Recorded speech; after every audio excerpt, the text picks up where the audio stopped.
বানিবলৈ গৈছোঁ তাতে মানুহ চাই আপোনালোকে পাগলা হৈ যাব জান সভাই। চ' গাইজ যোৱাকালি মানে কৰোণাৰ ভেকচিনৰ ৰিচিভ আনিবলৈ গৈছোঁ তাতে মানুহ চাই আপোনালোকে পাগলা হৈ যাব জান সভাহে হৈছে মানে ইমান এতিয়াও এভেইলেবল হৈ আছে। তো কেনেকুৱা কি হৈছিল আপোনালোকক অলপ দেখুৱাম আৰু বৰ্তমান মই যোৱাকালিৰ ভিডিঅ' সেইটো ক্লিপ আজি মই বজাৰৰ পৰা আহিছোঁ। তো ক্লিপটো চাই লওক নে শ্বৰ্ট হ'ব নাই মানে মোটামুটি 20 ছেকেণ্ডমান হ'ব। আপোনালোকে চাই লওক কেনেকুৱা কি, কাৰণ মই এজন মানে ডেইলি ব্লগ দি থাকিব পৰা নাইতো, সেইটো চাই লওক। চ' গাইজ দেখিছে কৰোণা ভেকচিন লোৱা ভিৰ মানে নকৈছোঁ না ইমান ভিৰ হৈছে মানে ভেকচিনটো সকলোৱে, কাৰণ চাৰ্টিফিকেটখন দৰকাৰী হৈ আছে আৰু ভেকচিনটো লোৱা ভালো। আপোনালোকে লোৱা নাই যদি ল'ব।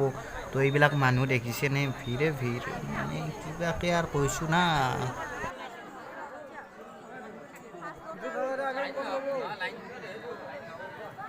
তো গাইজ ভিডিঅ'টো এইখিনিয়ে আছিল। আপোনালোকৰ মাজত জাষ্ট কেনেকুৱা কি হৈছিল এইখিনি শ্বেয়াৰ কৰিছোঁ। আৰু যদি নতুনকৈ আহিছে চেনেলটোক ছাবস্ক্ৰাইব কৰিব, লগতে লাইক শ্বেয়াৰ আৰু ন'টিফিকেশ্যনটো দবাই দিবহে, তেতিয়াহে মোৰ যিবিলাক ভিডিঅ' দিওঁ আপোনালোকে তৎক্ষণাত পাই যাব। তো চেনেলটো ছাবস্ক্ৰাইব কৰিব। তো বাই বাই, তো bye bye bye bye bye bye bye bye, তো বাই বাই দিয়ক।